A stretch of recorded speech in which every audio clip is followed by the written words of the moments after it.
Hey everybody, Guitarjitsu here with Guitarjitsu, coming to you with lesson number 9.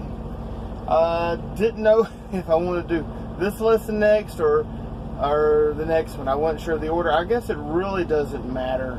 I mentioned in the last lesson that with my system, it's all about keeping up with where your root note is, where you're at.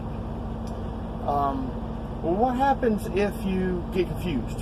What happens if you're jamming over a chord progression with some friends or hell, even on stage, and you get confused and you're like, uh-oh, the chord change is coming, and you got to be able to find a C note, right? And you just have a brain fart for whatever reason. That's why I love to have a safety net fret is what I call it, and my safety net fret is the 7th fret. You can make it any fret you want. I like the 7th fret as a safety net. I'll quit doing that, I'm sorry, because it spells the word bead from the low 6th string up. The bead index, it spells the word bead. So let me show you the 7th fret.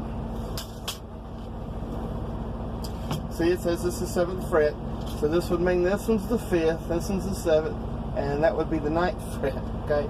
So, you see, it's easy to picture, no matter where you're at on the guitar, you could be playing anywhere, and if you lose your place, if you get lost, it's easy to picture the 7th fret, B, E, A, D, and then G, C, and instead of going back down here with C and following our pattern on up, of course, you can just think of this as F.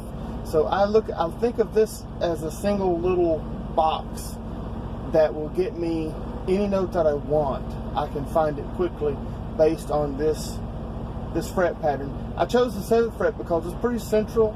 Hope you can see that. It's central to the guitar, pretty much in the middle of everything.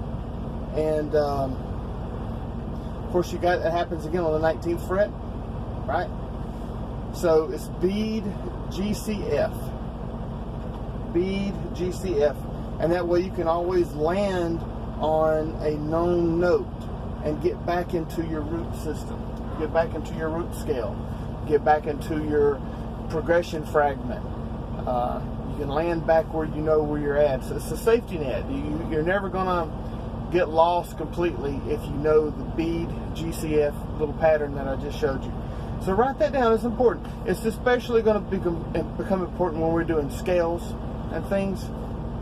And you're playing different kinds of scales and things over chords, and it's easy because when you're playing a chord, you're kind of you know which finger is holding the root, so you know where your root's at the whole time, no matter what you're doing. So I know where the root's at. But when you're playing scales, you may not be anywhere around the root. You're playing a box scale, the root may be up here, and you're playing at the bottom, and then the change comes, and you have to think, So it's easier to become confused that way. So anyway, this is a quick little lesson. The next lesson is going to be on the 13th through the 24th fret.